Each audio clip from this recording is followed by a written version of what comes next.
মঙ্গলেই বাংলার বাড়ি গ্রামীণ আবাস প্রকল্পের টাকা প্রদানের আনুষ্ঠানিক সূচনা করলেন মুখ্যমন্ত্রী মমতা বন্দ্যোপাধ্যায়। এই দিন বিকেলে নবান্ন সভাঘরে প্রকল্পের প্রথম কিস্তির 60,000 টাকা অনুদান দেওয়ার আনুষ্ঠানিক উদ্বোধন হয়। প্রধানমন্ত্রী আবাস যোজনায় কেন্দ্র 60% ও রাজ্য 40% অর্থ দিয়ে থাকে, কিন্তু প্রধানমন্ত্রী আবাস যোজনা খাতে বরাদ্দ বন্ধ রয়েছে। তাই বাংলা আবাস যোজনা প্রকল্পের সম্পূর্ণ টাকা রাজ্য দেবে বলে সিদ্ধান্ত নেন মমতা বন্দ্যোপাধ্যায়। সেই মতো রাজ্যে পুরো টাকা দেওয়ার প্রকল্পের নাম বাংলার বাড়ি রাখা হয়েছে। উপভোক্তার সংখ্যা বিপুল হওয়ায় ডিসেম্বরের মধ্যে অ্যাকাউন্টে ঢুকবে টাকা। তাই কেউ যাতে ধৈর্য না হারান তা নিশ্চিত করতে নির্দেশ দিয়েছেন মুখ্যমন্ত্রী। মোট 1,20,000 টাকা করে দেওয়া হবে প্রত্যেক পরিবারকে। 30শে ডিসেম্বরের মধ্যে জেলায় প্রায় 55,000 উপভোক্তার অ্যাকাউন্টে সরাসরি ঢুকে যাবে এই টাকা।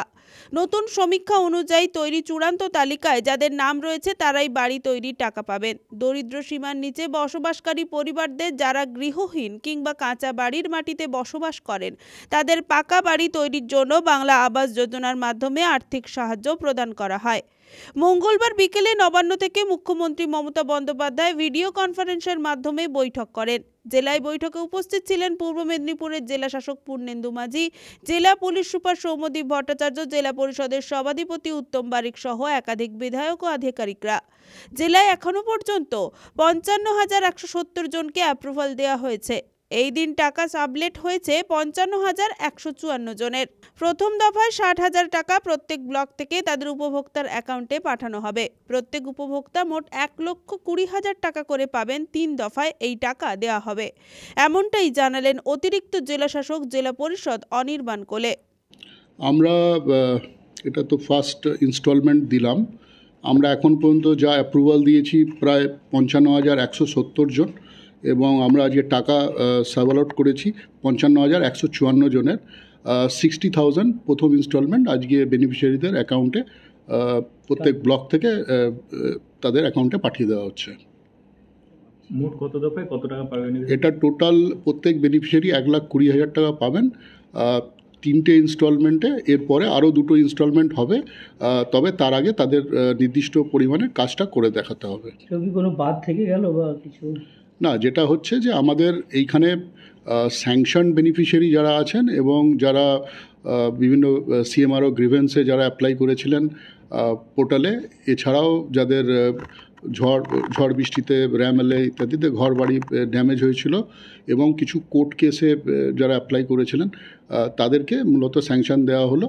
পার্মানেন্ট ওয়েল লিস্টে যারা আছেন তাদেরকে এই পর্যায়ে দেওয়া হলো না, এটা আগামী দিনে গভর্নমেন্ট যেভাবে ডাইরেকশন দেবেন তখন সেভাবে দেওয়া হবে। এখানে যারা আগের বেনিফিশিয়ারি, এখানে রেমাল যে ঝড় হয়েছিল তাতে কারা ক্ষতি করে, সিএম ম্যাডাম ওখানে যারা ফোন করেছিল সিএমআর ডিফেন্স করতে, তারা সব কিছু নিয়ে ফেলে এসেছে। ফলে এই 18% রিজেক্ট হয়েছে। ম্যাক্সিমাম রিজেক্ট হয়েছে কিন্তু আমাদের সুতো হয় 41%। না, মাননীয় মুখ্যমন্ত্রী যে টাকাটা দিয়েছেন আমাদের জেলাতে দিয়েছেন 55,446 জনকে আমাদের জেলায় দিয়েছেন। 330 কোটি টাকা দিয়েছেন। 55,154 জন বেনিফিশিয়ারি পেল। কাল থেকে টাকা পাওয়া শুরু হবে। বাদবাকি যারা পাচ্ছে না, অনেকের পাওয়ার হাকদার পাচ্ছে না, 25 সালে 2টো কিস্তিতে তাদেরকে টাকা দেওয়া হবে, কেউ বাদ যাবে না। আরও 16 লক্ষ সারা বাংলায় বাকি থাকলো বাড়ি। এটা দিতে হলো কেন? কিসের এই টাকাটা দিতে হলো কেন? রাজ্য সরকারের তরফ? এটা কেন্দ্রীয় সরকার যেহেতু আবাস যোজনার কোনো টাকা দেয়নি, তাই মুখ্যমন্ত্রী বলেছিলেন যে 11.5 লক্ষ যে বাড়ি সার্ভে হয়ে উঠে এসেছিল, সেখানে সার্ভে করার পরে অতিরিক্তভাবে মুখ্যমন্ত্রীকে সরাসরি বলার পরে 12 লক্ষ মানুষের টাকা আজকে তিনি ছাড়লেন। কত 14,000 কত কোটি টাকা তিনি ছাড়লেন। পরপর কিস্তিতে যাবে, প্রথম 60,000 টাকা পাবে প্রত্যেকেই। তাতে তিনি 12 লক্ষ মানুষের টাকা আজকেই ছাড়লেন সারা বাংলায়। আর আমাদের জেলাতে 55,000 যা বললাম 446 কালকে থেকে টাকা ঢুকবে অ্যাকাউন্টে। আর উনি সারা বাংলা 21টা জেলার মধ্যে 42 জনকে অনুমোদনপত্র আজকে সরাসরি দিলেন। আজকে কি বিধায়কদের নিয়ে?